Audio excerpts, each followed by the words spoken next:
Poštovanje, Valter ovdje. Dobrodošli na moj kanal. Danas kuhamo jotu. Evo ovdje kao što vidite imamo jednu staru istarsku kuharicu. Ona je poprilično stara, još kad sam ja bio malo dijete.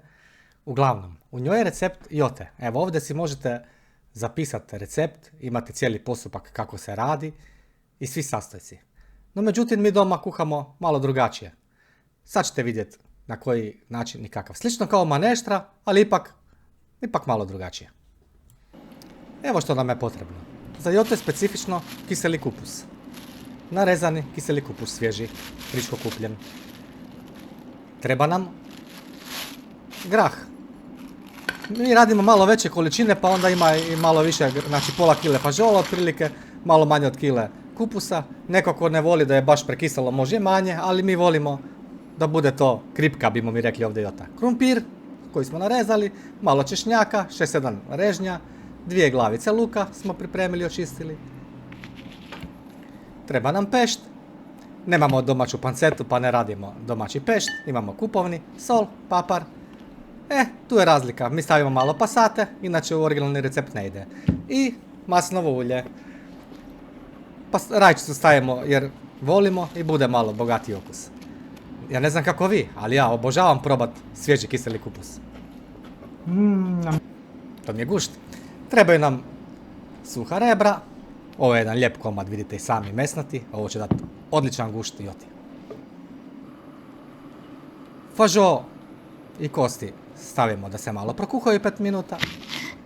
Kapulu na sitne kockice, standardno. Isto tako i češnjak usitniti. Za razliku od maneštre, u jotu nećemo stavljati zapršku. To smo lijepo usitnili. Krumpir smo u međuvremenu ogulili, oprali i njega ćemo na sitne kockice. 1, 2 ćemo cijela staviti u jotu. Kasnije, kad se iskuha, ćemo ga iskačkat. Evo ga. Krumpir u hladnu vodu, svi sastojci idu u hladnu vodu. Kapula. Češnjak.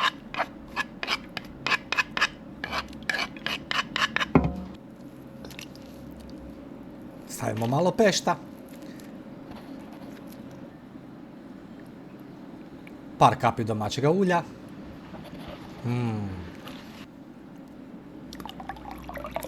I malo pasate.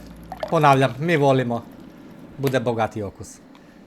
Lovorov list. Začinimo sa papru i sa soli. Po guštu, naravno.